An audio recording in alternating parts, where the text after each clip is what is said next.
Hello, আমি আনিসুল ইসলাম আবার আপনাদের সবাইকে স্বাগত জানাচ্ছি থিওরি অফ কম্পিটিশন এই লেকচার ভিডিওটিতে। তো গত লেকচার ভিডিওতে আমি আপনাদের একটা প্রবলেম দেখিয়েছিলাম, যেখানে ছিল a to the power m b to the power n, যেখানে m n ছিল equal to 1 or greater than 1। তো আজকে আমরা দেখব equal to 0 or greater than 0। তাহলে এইখানে a কিংবা b এর সংখ্যা 0 হতে পারে কিংবা 0 এর চেয়ে বেশি হতে পারে, রাইট? তাহলে আমাদের ল্যাঙ্গুয়েজটা কি দাঁড়াচ্ছে? ল্যাঙ্গুয়েজটা হচ্ছে এ এবং বি সেটা কি হতে পারে, সংখ্যা, তাদের সংখ্যা 0 হতে পারে, ঠিক আছে? তাহলে এ যদি 0 হয়, 0 সংখ্যক এ হয়, এবং বিও যদি 0 সংখ্যক এ হয়, তাহলে আমাদের চিহ্নটা হচ্ছে কি এপসাইলন, এখানে কোনো সিম্বল নাই। তারপর এমন হতে পারে এ, একটা এ আছে 0 বি, দুইটা এ হতে পারে 0 বি। সুতরাং পাওয়ারগুলো আমরা 0 সমান কিংবা 0 চেয়ে বেশি হতে পারে, তাই না? এবং আমরা আগেই বলেছি এ এবং বি যে সমান হতে হবে এমন কোনো কথা নাই। এইখানে আমাদের এম এর জায়গায় 0 থেকে শুরু করে যা কিছু ইচ্ছা তা বসাতে পারবো, এবং এন এর জায়গায় শুরু করে 0 থেকে শুরু করে যা কিছু ইচ্ছা তা আমরা বসাতে পারবো। সরি।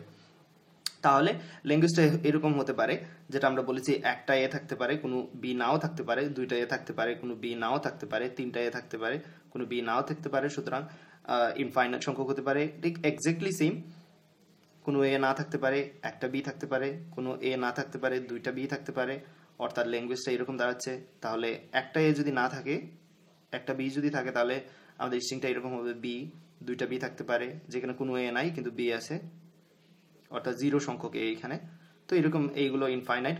অথবা আমাদের কম্বিনেশনও হতে পারে, কম্বিনেশনগুলো এরকম হতে পারে এ এবং বি এর, একটা এ একটা বি, যে কোনো সংখ্যক এ যে কোনো সংখ্যক বি।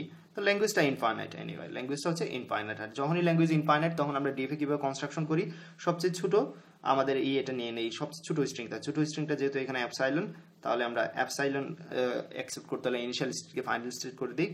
তারপর আমরা বলতেছি যে কোনো সংখ্যক এ আমরা অ্যাকসেপ্ট করতে পারবো, যে কোনো সংখ্যক এ হলে ইনিশিয়ালি যে কোনো সংখ্যক এ দেখার পর একটা এ, দুইটা এ, তিনটা এ দেখলে আমরা সেটা অ্যাকসেপ্ট করতে পারবো। এবং বি বি দেখলেও আমরা অ্যাকসেপ্ট করতে পারবো বলতেছি, রাইট? বি দেখলেও বলতেছি। লক্ষ্য রাখুন এইখানে একটু জটিলতা আছে, একটু ভালো করে লক্ষ্য রাখুন।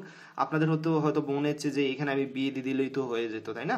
এখানে বি দিয়ে দিলেই আমাদের প্রবলেমটা সলভ হয়ে যেত।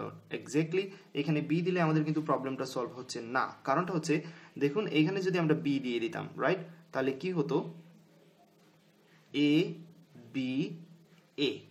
আমরা জানি যে আমাদের এই ধরনের প্রবলেমে কখনোই বি এর পরে কি আসতে পারবে না, এ আসতে পারবে না। তো আমরা যদি এখানে এ বি দিয়ে দিতাম, এরকম করতাম, তাহলে কি হতো, এ বি এ, এই স্ট্রিংটা অ্যাকসেপ্টেড হয়ে যেত, রাইট? তো আমাদের যেটা করতে হবে, আমরা যদি বি দেখি তাহলে আরেকটা স্টেটে চলে যাব এবং সেইখানে গিয়ে সেটাকে অ্যাকসেপ্ট করতে পারবো, তাতে কোনো প্রবলেম নাই। অর্থাৎ একটা বি দেখে আমরা এই স্টেটে আসার পর আমরা, হ্যাঁ, যদি বি দিয়ে এটা শুরু হয় তাহলে অ্যাকসেপ্ট করতে পারতেছি। কারণটা হচ্ছে এইখানে বি দিয়ে যদি শুরু হয়, স্ট্রিং যদি এরকম থাকে বি, সেটা অ্যাকসেপ্টেড হচ্ছে, কারণ এখানে 0 এ, এখানে কোনো এ নাই, সেজন্য এটা অ্যাকসেপ্টেড হচ্ছে, রাইট? স্টেটগুলোর নাম দিয়েছি এ বি, রাইট? তো এই স্টেজে আসার পর যদি আমরা কখনো এ দেখি, অর্থাৎ বি দেখে এখানে আসতেছি আমরা, রাইট? এখানে বি দেখে আসতেছি, তারপর যদি কখনো এ দেখি, সেটা কখনোই পসিবল না। আমরা বলেছি এর পরে বি আসবে, কখনোই বি এর পরে এ আসতে পারবে না, রাইট? তাহলে বি এর পরে যদি কখনো এ আসে, সেটা আমরা অ্যাকসেপ্ট করতে পারবো না, এবং সেটা হচ্ছে আমাদের ট্র্যাপ স্টেট। অর্থাৎ তারপর যা কিছু আসুক সেটা আমরা কখনোই অ্যাকসেপ্ট করতে পারবো না। আর বি এর পরে এখানে আসার পর যদি বি দেখি, তাহলে কি কোনো প্রবলেম হচ্ছে? যে কোনো সংখ্যক বি দেখি আমরা, একটা বি, দুইটা বি, তিনটা বি, যা কিছু হোক সেটা আমাদের ল্যাঙ্গুয়েজে আছে এবং সেটা অ্যাকসেপ্ট করতে পারবো। সুতরাং একটা বি দেখার পর যে কোনো সংখ্যক বি দেখি আমরা, সেগুলো অ্যাকসেপ্ট করতে পারবো। তো যে প্রবলেমটা আমি এখানে সলভ করেছি, আসলে একটু ভালো করে যদি লক্ষ্য রাখুন আপনারা, এটা হচ্ছে ঠিক complement of BA, complement of BA for containing BA, for containing BA. আপনি যদি কন্টেইনিং বি এর জন্য ডিএফএ কনস্ট্রাকশন করেন, তার ঠিক অপোজিটটা হচ্ছে এটা, তার ঠিক কমপ্লিমেন্টটা এরকম হচ্ছে। কারণ দেখুন এখানে এ বি ছিল, আমাদের সিকোয়েন্সটা এ বি হতে হবে, আর এটা ঠিক কমপ্লিমেন্ট হচ্ছে কি বিএ, এটা ঠিক কমপ্লিমেন্ট হচ্ছে কি বিএ। তো আমি যদি কথা না বাড়িয়ে ডিএফএটা কনস্ট্রাকশন করে নিই, তাহলে আপনারা বুঝতে পারবেন। তো কন্টেইনিং বি এর জন্য আপনাদের নিশ্চয়ই মনে আছে কন্টেইনিং কিভাবে করতে হয়। বি এ, আমি এইভাবে লিখতেছি যে বি এ, বি এর পরে যদি এ দেখি, সেটা আমরা অ্যাকসেপ্ট করতে পারবো, সেটা আমাদের ল্যাঙ্গুয়েজে আছে। এবং যে কোনো সংখ্যক এ দিয়ে শুরু হোক তাতে প্রবলেম নাই, এইখানে যে কোনো সংখ্যক বি হোক তাতে প্রবলেম নাই, জাস্ট বি এ পাওয়ার পরে আমরা সেগুলো অ্যাকসেপ্ট করতে পারবো, আমাদের স্ট্রিংগুলোকে। স্টেটের নাম দিয়ে দিলাম এ বি সি।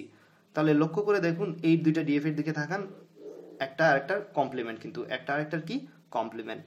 রাইট, এতটুকু থাকবে আজকে লেকচার ভিডিওতে। পরবর্তী লেকচার ভিডিওতে আবারও দেখা হবে এই প্রবলেমগুলোর উপর, একই ধরনের প্রবলেমের উপর আরো 2টা ভিডিও আমি তৈরি করার ইচ্ছা আছে এই প্রবলেমগুলোর উপর, ঠিক আছে? রাইট, আল্লাহ হাফিজ।